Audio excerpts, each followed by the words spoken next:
बैल चौथ की कहानी। सावन की प्रथम चौथ को हम बैल चौथ मनाते हैं। इसकी कहानी इस तरह से है। एक सेठ सेठानी थे जिनके एक बहू थी और उनके यहाँ उन्होंने एक गाय भी पाल रखी थी।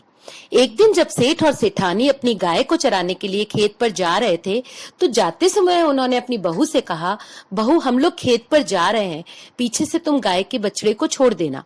बहू ने जल्दी जल्दी में छोड़ देना तो सुना नहीं और समझा कि बछड़े को चौड़ देना मतलब आग पर चढ़ा देना। सो उसने आग पर एक बड़े से कढ़ाव में बछड़े को डालकर रख दिया।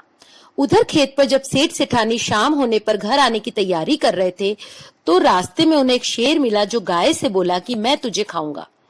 गाय बोली, आज तो तू मुझे छोड़ दे क्योंकि घर पर मेरा बच्चा इंतजार कर रहा होगा, सो घर जाकर उसे प्यार करके कुछ बातें समझाकर जब कल आऊं तो तू मुझे खा जाना।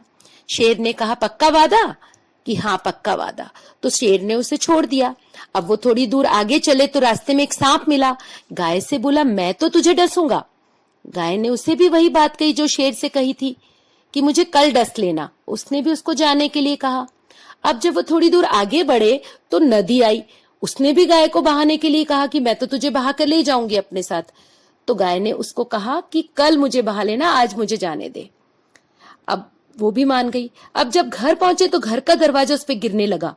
गाय ने सभी को एक ही बात कही कि कल वापस आने पर मुझे दरवाजा गिर जाना मेरे पे। इस तरह गाय इन चारों से बचकर अपने घर अनमनी सी गई। अब घर आते ही वह जोर से बच्चे के लिए रंभाई तो सास अपनी बहू से बोली, बहू बछड़े को छोड़ दे ताकि वह अपनी माँ का दूध पी ले। अब तो वह घबरा गई क्योंकि उसने तो बच्चे को मार दिया था, परंतु गाय के रंभाने पे बछड़ा तो भागा भागा आ गया। यह देखकर बहू दंग रह गई। फिर उसने सारी बात सास को बताई।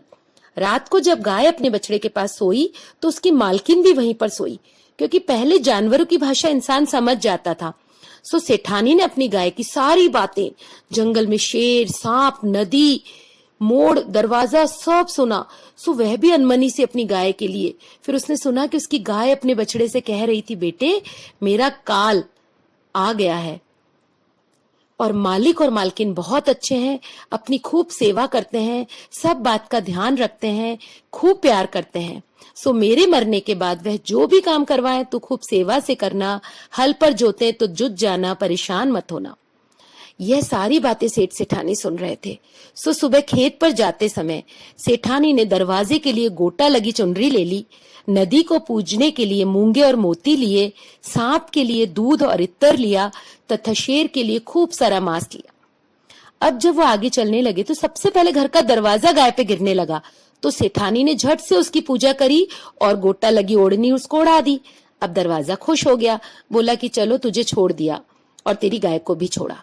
अब आगे चले तो नदी बहाने लगी, उसे भी झट से सेठानी ने मूंगे मोती से पूज लिया तो वह भी खुश हो गई।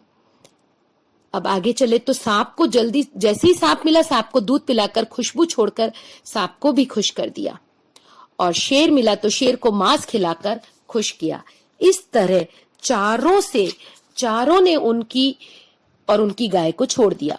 शाम को जब वह खुशी खुशी घर आए तो आज गाय बहुत खुश थी कि मेरी मालकिन ने किस तरह मेरी जान बचा ली है। खूब प्यार से अपने बच्चे को चाटने लगी। इसलिए इस दिन कोई भी बच्चे की माँ हल्का बोया दान नहीं खाती है, वह गाय की पूजा करती है। हे भगवान, जैसे उस गाय की रक्षा करी वैसी सबकी करना। जय हो।